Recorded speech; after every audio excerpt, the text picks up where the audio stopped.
Chapitre 4. Dimitri et moi, nous faisons le point. Le lendemain matin, je me suis levé comme une bombe. J'ai profité du moment où ma mère prenait sa douche pour transférer la cassette vidéo dans mon sac à dos. Plus tard, pendant le petit déjeuner, maman s'est inquiétée de nouveau pour moi. « Tu veux que je prenne un jour de congé aujourd'hui ?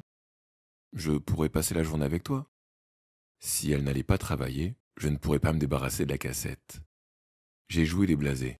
« Tu sais, maman, je me porte très bien. Ce n'est pas un petit cadavre qui va me saper le moral. Et puis toi, des morts, tu en vois tous les jours, et tu ne t'en portes pas plus mal. » Maman a répondu que je me trompais. Elle m'a confié qu'il lui était déjà arrivé, dans son métier, de faire appel à une assistante psychologique pour certains cas très durs émotionnellement. « Tu devrais appeler le psychologue qui est venu hier, le docteur Morisset, a-t-elle ajouté. Tu as vécu une expérience traumatisante. D'ailleurs, tu en as rêvé toute la nuit. Je suis certaine qu'il pourrait t'aider. » C'est d'accord. Ai-je lâché. Je verrai ce Morisset, je te le promets. J'ai jeté un regard à l'horloge de la cuisine. Pas de temps à perdre. Je n'étais pas fâché de mettre fin à cette conversation pour aller au collège. Bon, il faut que je fonce. J'ai enfilé mon blouson, pris mon sac et embrassé ma mère. J'avais déjà ouvert la porte lorsque j'ai entendu sa voix dans mon dos. « Léo, n'oublie pas ta cassette vidéo !» Ma pomme d'Adam s'est asséchée dans ma gorge. Catastrophe, ma mère savait tout. « Quelle cassette ?» j'ai interrogé d'une voix coupable. « Celle que tu as louée hier, Scream 2, je crois. Si tu ne la rapportes pas aujourd'hui, tu vas devoir payer une amende. Pauvre chou, avec ce qui s'est passé sur le palier hier, tu n'as même pas eu le temps de la regarder. » Elle me tendait la cassette. Je devais être tout pâle parce qu'elle m'a demandé si je me sentais bien. Je l'ai rassurée comme j'ai pu. J'avais complètement oublié qu'il me faudrait un jour ou l'autre remettre les pieds à Vidéo Movie. J'ai choisi une poubelle isolée. À égale distance entre la maison et le collège, j'ai jeté un coup d'œil aux alentours. Des passants promenaient leurs caniches, d'autres se rendaient au boulot. Personne ne m'observait. Le plus nonchalamment possible, j'ai laissé tomber la vidéo volée dans la poubelle et j'ai repris le chemin de l'école. Cela a été mon jour de gloire en classe. J'ai raconté 100 fois la scène du cadavre s'écroulant à mes pieds. Les filles m'ont trouvé très courageux. « Moi, j'aurais fait une crise de nerfs !» a déclaré Marianne. Dimitri ne disait rien. Il est loin d'être idiot. À la sortie d'un cours, il s'est approché de moi discrètement. « Tu crois que la mort a un rapport avec la cassette ?» il a murmuré. « Je n'en sais rien. »« Tu as parlé de la vidéo aux flics ?»« Non, évidemment. »« Elle est où ?» Je m'en suis débarrassé. Dimitri a lâché un énorme soupir de soulagement.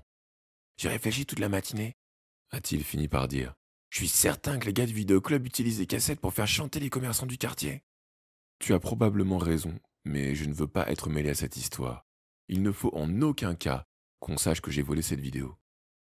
Dimitri était sur le point de s'éloigner, mais je l'ai attrapé par le bras et je lui ai dit « Après les cours, il faut que tu me rendes un service. »« Ah oui, lequel ?» Je lui ai expliqué que je voulais retourner au vidéoclub pour restituer la cassette de Scream 2. Dimitri est devenu tout pâle. « Pourquoi tu veux retourner là-bas?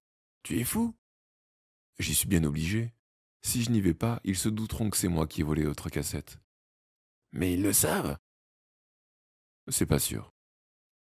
Moi aussi, j'avais réfléchi à toute cette histoire. Je n'imagine pas le patron de Vidéo Movie, un ami de ma mère, en plus, monter une affaire de chantage et poignarder les gens. Lui, non. Mais pourquoi pas un de ses employés?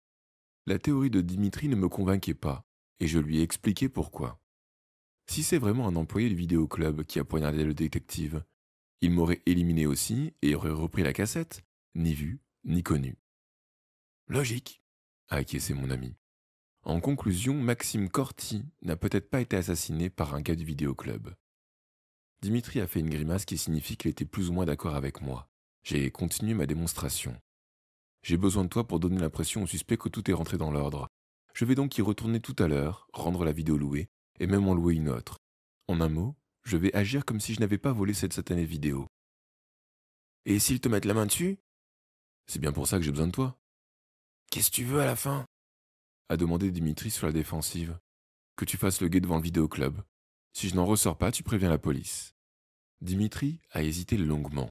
Je lui ai mis la pression. Écoute, mon vieux, hier tu t'es moqué de moi. Tu m'as répété 100 fois que je n'étais pas à la hauteur. À cause de toi, j'ai fait une bêtise.